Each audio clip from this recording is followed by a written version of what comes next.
Joe Biden has dangled a $6 billion, £5 billion, carrot in front of Northern Ireland's leaders with a promise to boost the country's economy with U.S. investment if power sharing is restored.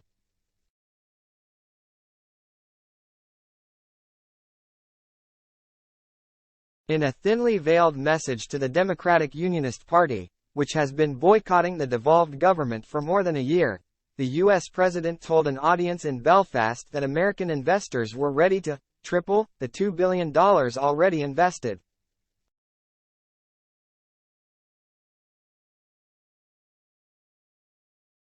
The simple truth is that peace and economic opportunity go together, Biden said.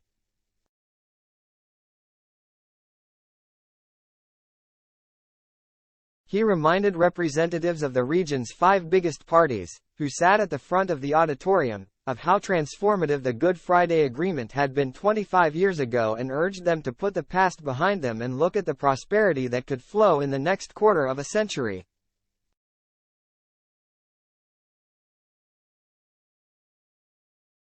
In the past 25 years, the gross domestic product of Northern Ireland had doubled, while in just the past decade, almost $2 billion in U.S. investment had gone into the economy, he said.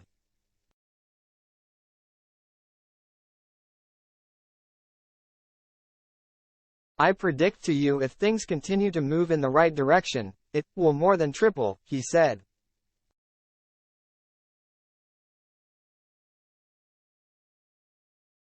There are scores of major American corporations wanting to come here, wanting to invest.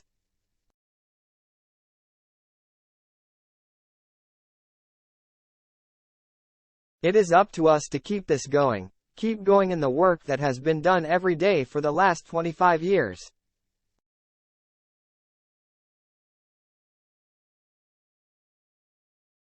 The DUP leader, Jeffrey Donaldson, welcomed Biden's visit but said it doesn't change the political dynamic in Northern Ireland.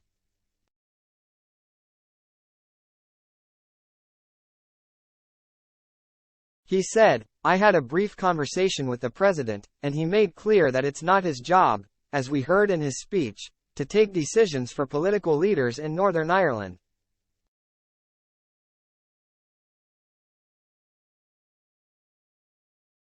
But the United States stands ready to support Northern Ireland in whatever way it can.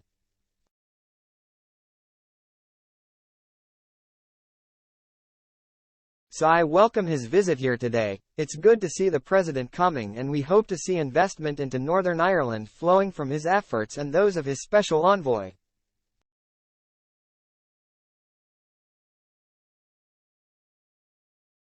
University in Belfast, Biden, citing the cyber and tech industries, green energy and young entrepreneurs, said the opportunities for Northern Ireland to lift itself into becoming a major part of the UK economy were incredible.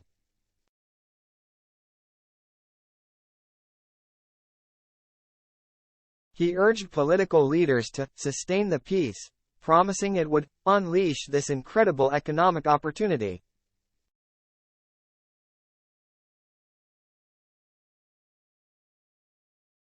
Biden's special economic envoy for Northern Ireland, Joe Kennedy III, would be heading a trade delegation to the region, maybe later this year, to supercharge a new wave of investment, Biden promised.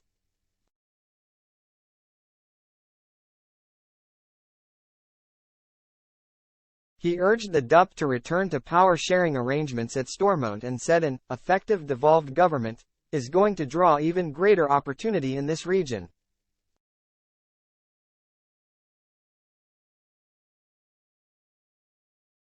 Kennedy later told reporters that U.S. corporations always sought stability as a prerequisite for investment.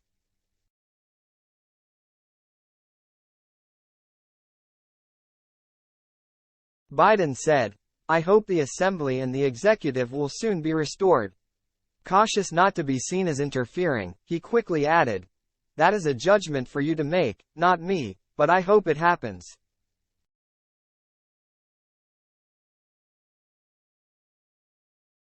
He told the audience that he was part English by birth, but he swerved commentary over any alleged pro-nationalist bias.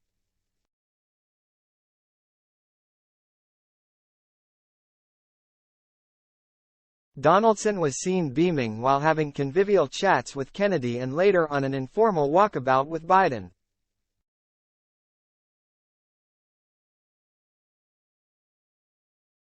He said restoration of power sharing would only happen if the Prime Minister, Rishi Sunak, took steps to remove the remaining Brexit barriers to trade between Northern Ireland and Great Britain.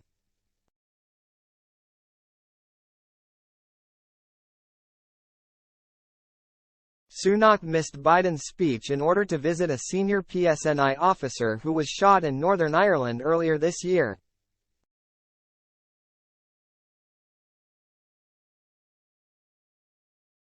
Sunak is understood to have met DCI John Caldwell and his family at a hospital in the northwest.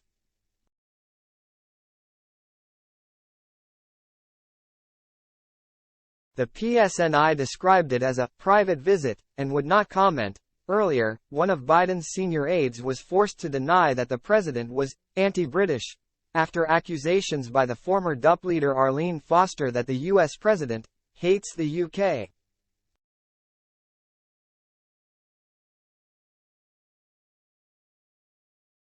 The party's chief whip, Sammy Wilson, when asked about Biden's visit, said his party would not be bought.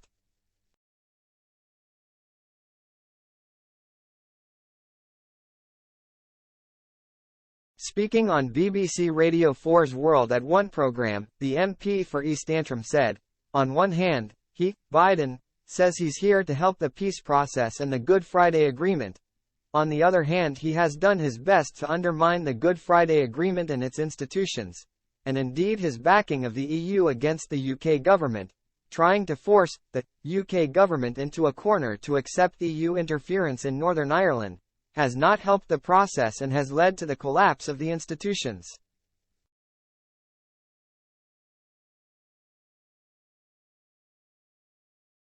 The atmosphere at Ulster University was reverent and jovial, with the president working the room and posing for selfies and handshakes with party leaders after his speech.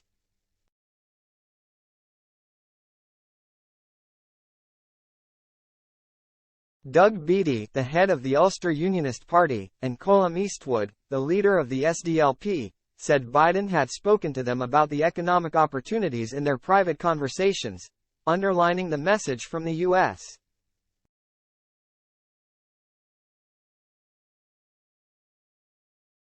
Time was also set aside for the Northern Irish actor James Martin, who became the first person with Down syndrome to have the leading role in an Oscar-winning movie, after starring in the short film An Irish Goodbye.